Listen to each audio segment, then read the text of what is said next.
How do you do? My name is Trace, and today we are playing Tin Star by Alan Guys. This is actually an interactive story, so if you want, just curl up and listen to it, I guess. I don't know. Seeing how this is going to work out, it might be good, it might not be. We'll find out, I suppose, right? Right. Looks like an interesting thing. I don't know how long it is. Might be a few episodes. Whatever. Let's do this.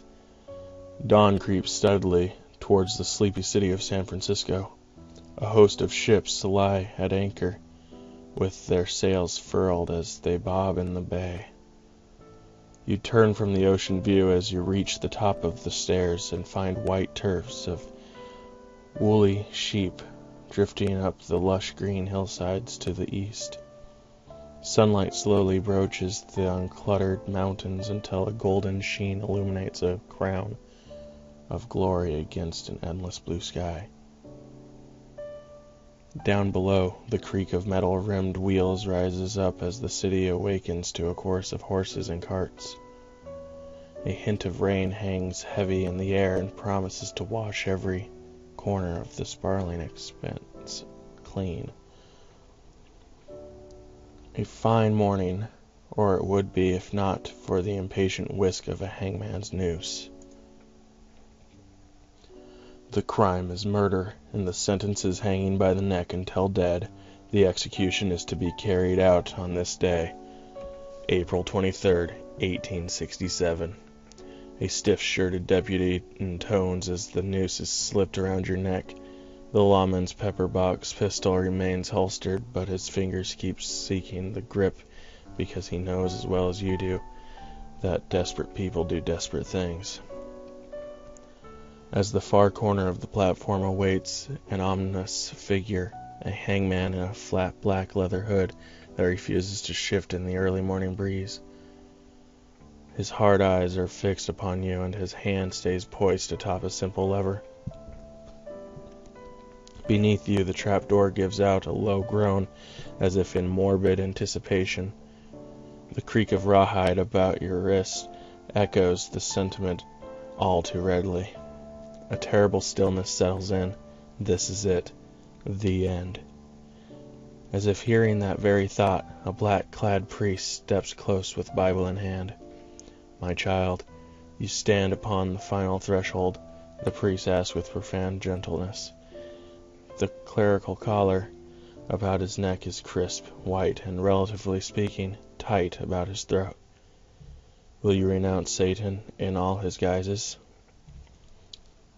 Well, let's see what we do. "Father, I have been wrongfully convicted. The prosecutor didn't even present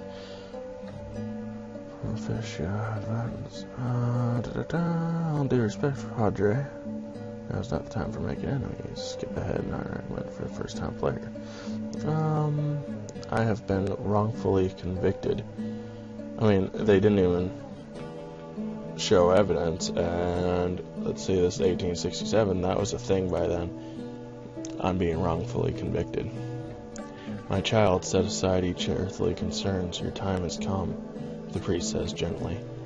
"May you be judged fairly by Almighty Lord and enter the kingdom of heaven." Before you can reply, the hangman pulls the lever.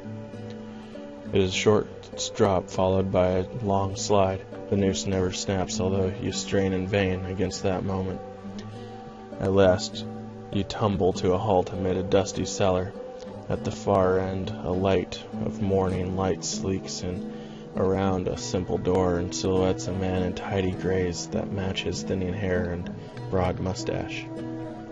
Upon his chest rests a simple tin star that marks him as the only law in most parts of California, a Marshal. He leans against a timbered wall as though he hadn't a care in the world. An ivory inlaid pistol is holstered at his hip, and a rather large knife balances out to the low rig. The man idly watches you lurch to your feet and doesn't raise an eyebrow when you pull the noose off. That length of rope snakes down to the ground at your feet, and only then does your full breath return. The stranger's voice holds a prickle of irony as he begins to speak. I heard you protest your innocence up there. Can't say I blame you, given the irregularities in your case. I'm Marshal James, and there's a need in the territories for stalwart folk who'll wear a badge to get things done, folks like you. You've perked my interest. Could have just asked me first. No, I ain't wearing no teen star. This has been quite a trial of faith. I would be remiss if I declined. If it means I'll be able to clear my name, then I'll do it. If this means I'll be able to practice medicine again, then sign me up. If I can resume being both a doctor and a lawyer, fine. You perked my interest. I'm keeping that. Right to the point. Good. I've got breakfast to get to, the Marshal says evenly. The Marshal methodically extracts the plugs of pipe full of tobacco as he begins. See, what I'm giving you is a chance to not get stretched. There's a county out in Nevada that's in a heap of trouble. I've sent a few marshals their way, but something always happens to them. And yeah, by something I mean they've run off or come back in a pine box. A sulphurous crackle fills the air as Marshal James strikes a match and lights his pipe. In the sudden light you can see hard features of rough skin earned from a lifetime upon the open sky. Even his graying hair has a feel of granite about it. The only contrast lies about the man's neck, a slim red silk tie of fashionable cut that is a definite deviation from his trail-worn attire. Blue smoke pills out from the Marshal's pipe as he puffs. Now, if you take up the star, you'll head out to the Lander County in Nevada and serve the people there for a term of 4 years. After that, I'll let you go where you want. Sound good? All those other men didn't pacify this Lander County, how could I? Shows to be highly illegal. Have you ever illegally declared dead then? Do you need my signature to that effect? I'm a doctor, you know.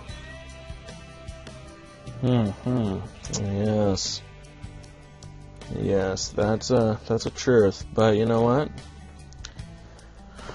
I don't know if I want to do that right here or this one, because I'm kind of questioning it. If I've been legally declared dead then, do you need my signature to that effect? Okay, well, yeah, screw it. I'll do this one up here. Don't rightly know, Marshal James considers. But those other marshals were all lawmen.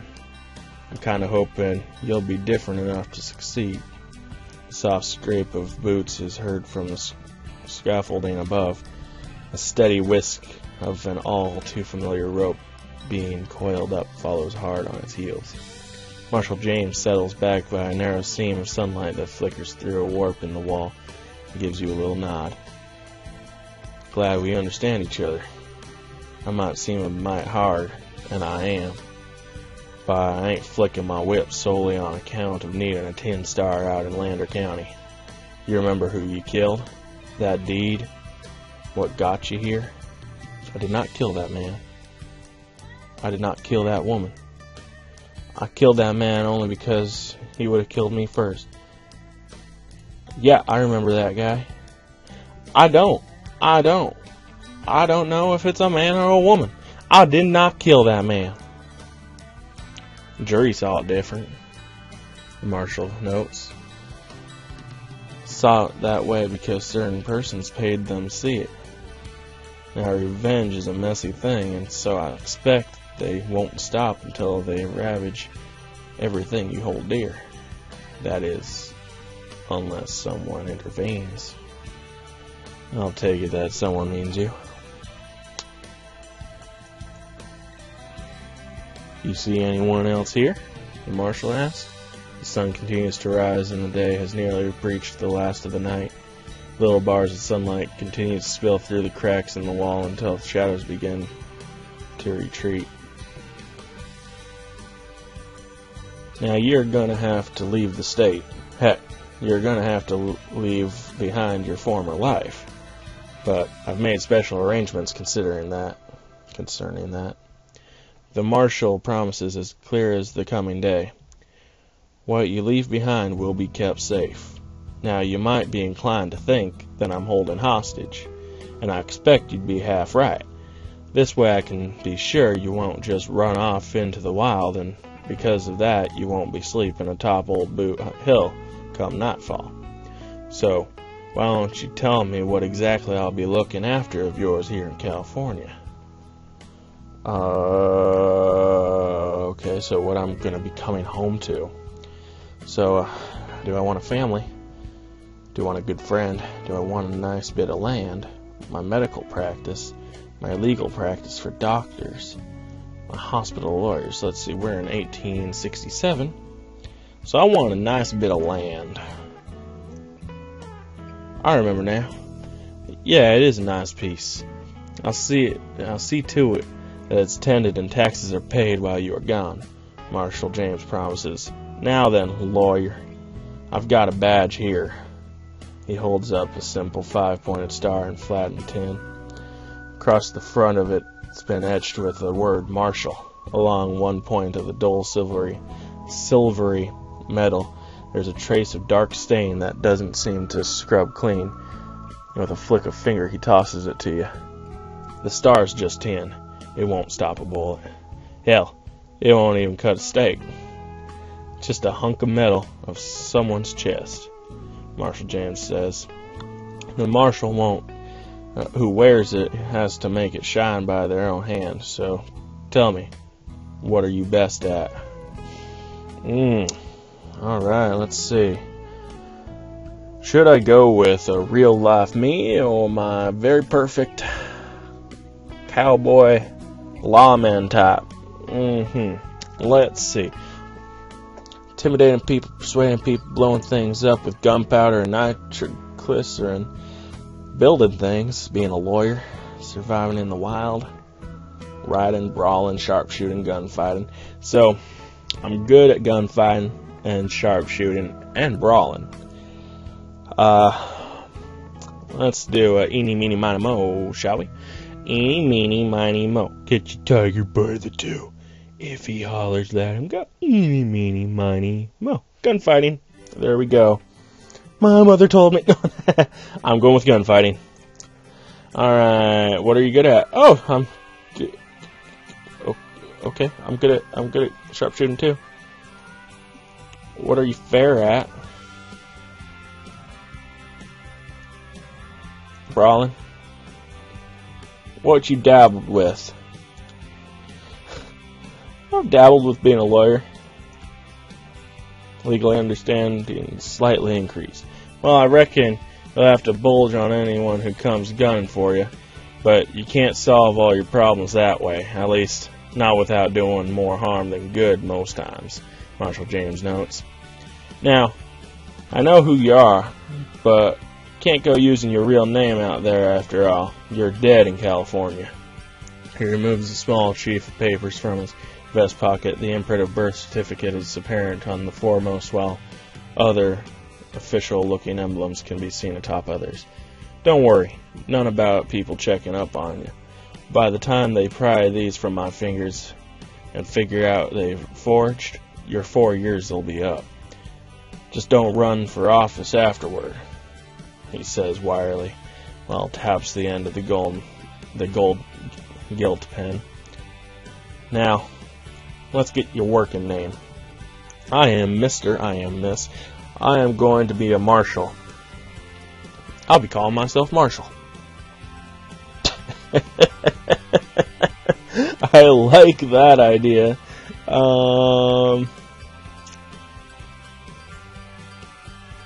Yeah, I'm going with that. Marshal James gives you a respectful nod. Fine, fine. Is it Mr. Marshall or Miss Marshall then? Just Marshall. Just Marshall. Marshal James scribbles something down on the paper, then pauses. Your forename? Marshall. wait, my forename is my actual name. Okay, not my last name. I like to honor my Indian heritage, renaming it as not something done in a basement. You did happen to notice I'm Chinese, right? I'd prefer to write it down myself. I would. If you like, Marshal James says, and gives you a shrug as he passes over the pen. My name is Marshal Trace. Trace Marshall. When it is done, he gives it a quick read, then it evokes a little frown. Wouldn't have chosen that one, Marshal James notes as he takes the pen back. He sorts through the papers and makes several additional notions before running to the first of them. Anyhow, surname? I'll write it down. Six Killer. Trace Six Killer. Oh, Trace Slaughter. I'll do Six Killer. He sets aside the pen and takes a glance at his handiwork. Now then, Marshal Trace Six Killer, shall I lay out the troubles of Landy County for you? Sure, I've got time. Tell me everything that is involved here. Just lay out the bare bones for me. I'll figure things out when I get there. Just unlock the door. I'll take the bare bones. You've got a big county to work. Hell, it's pretty near the biggest in the nation after Utah ceded a big swipe of their territory to Nevada. Kind of had to on account of Nevada having just 5,000 souls when it entered the Union a few years back. Now though, there's roughly 40,000, or about one per square mile, like you might expect. There's plenty sparse out there. It's getting a little thicker though. Silver and gold are both having a rush, and plenty of prospectors are up in the mountains or on the rivers looking to make themselves rich. Of course, they're more than likely to blow their findings in boom towns than go back home with them. Elko's the biggest town round, but our sheriff keeps things well in line. Galena ain't so bad, nor is Kingston. Albion Falls or any of them other settled places. No, I expect you'll have to make your mark in places like Preston Springs, where the law stays abed when cowboys come to play. On top of this, the Shoshone around those parts are on the warpath, and there have been raids all over the place. It's gotten so bad that the army is talking about building a fort right quick to try to suppress those reds. I expect they will too. There are more than enough veterans from the war between the states around following the surrender, north or south. It don't matter when the Indians they're fighting. When it's the Indians they're fighting. On top of that, the Central Pacific is set to lay track through Lander County next year or so, just as soon as the work crew finishes the tunnels through the Sierra Mountains. They're on the way to Utah where another company is laying track westward through Nebraska and Wyoming territory. When they link up, the nation will have the first ever transcontinental rail line. He spares you a brief rise of eyebrow. And I don't have to tell you that there's a lot of moneyed interest in seeing that completed. There's liable to be all sorts of people that come calling on you for this or that. Let's hope you do that, the previous marshals, and spare me the cost of a pine box. I'm sorry, I keep hitting my mic on my chest. The radiance of the morning drives out the cold from your bones as you step out. Better than a pool of panther juice, it swathes you, and the whole of San Francisco is a golden light. Even the hanging scaffold, empty now, doesn't look quite as so terrifying. You can't help but smile because just a little while ago you didn't think you'd get to see it again. Last thing, Marshal James says as he steps towards you. The brim of his hat threatens a blot out of the happy sun. A bit of tin flashes in his powerful fingers as he affixes the marshal's badge. There you are, nice and legal. That is, if you affirm. I swear to uphold the laws of Nevada, serve the public, and protect the innocent. Yeah, Do you know how many loopholes there are in that oath? Yeah. I so swear. You are now provisional marshal, pending the paperwork, Marshal James says agreeably. So let's get you on your way, and remember, I'll be looking after your piece of land out here. I won't let the court seize it, as I know you are framed for killing Thomas Upton. Okay, so I killed Thomas Upton, framed by this fucker who wants me to be the marshal of Lander County in Nevada, 1867. Alright, the rest of the day is a blur as you ride away from San Francisco on a borrowed saddle. By evening, you reach a lonely hotel across from an idle train station. Waiting in a room under the name Trace Sixkiller is a bundle of your belongings. But even those familiar items can't help you settle when night comes. Jeez, I stumbled bad right there. Your dreams are a disjointed mess filled with screeching winged cats and that dart about a pale blue bubble in the sky under the begins to plummet directly towards you. It is almost a relief when the distant blast of a steam whistle awakens at dawn. Your journey to Nevada begins by being whisked down iron rails. The boxy black steam engine chugs rhythmically as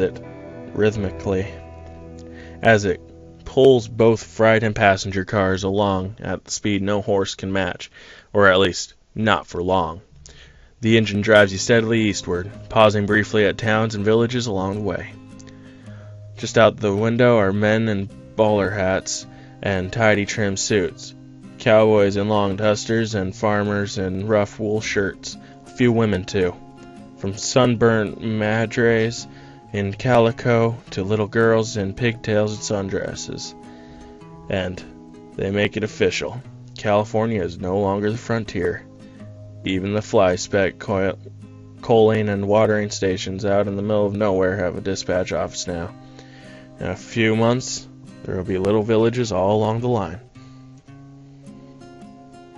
Along one stretch, the iron road has been laid straight through sprawling forests whose trees' trunks are 6 or more feet across. No doubt the trestles below are made from the same wood. Before long, the engine labors up a steady incline into snowy peaked mountains and swiftly dominate everything except the sky. Here the tracks round bends just a stone's throw from deep gorges. Time and again the steam engine plunges through tunnels that have been laboriously cut through the mountainsides. The sun hangs high overhead and slowly broils the land. The train's engines ignore that as it spews out black ash and cinder as it labors toward white-capped mountains filled to the brim with spring snow. Somewhere far ahead, beyond the reach of rails and down twisting, turning wagon trails, out past the ranges of the Sierra, lies Preston Springs and your marshal's office.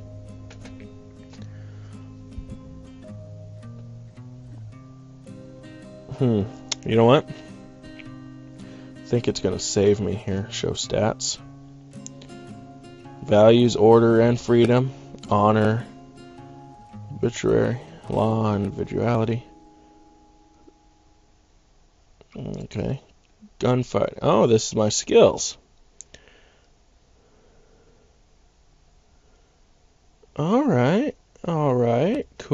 Cool. That's nice. Traits, lawyer. Current companions, none. Healthy and vigorous. Broke. Alright. So that's me so far. That's all my stats. And if you want to see more, watch the next video in this series. That should be up the next day. Maybe, hopefully. And like, comment, subscribe. Do whatever the heck you want to do, as always. I love you. Thanks for watching.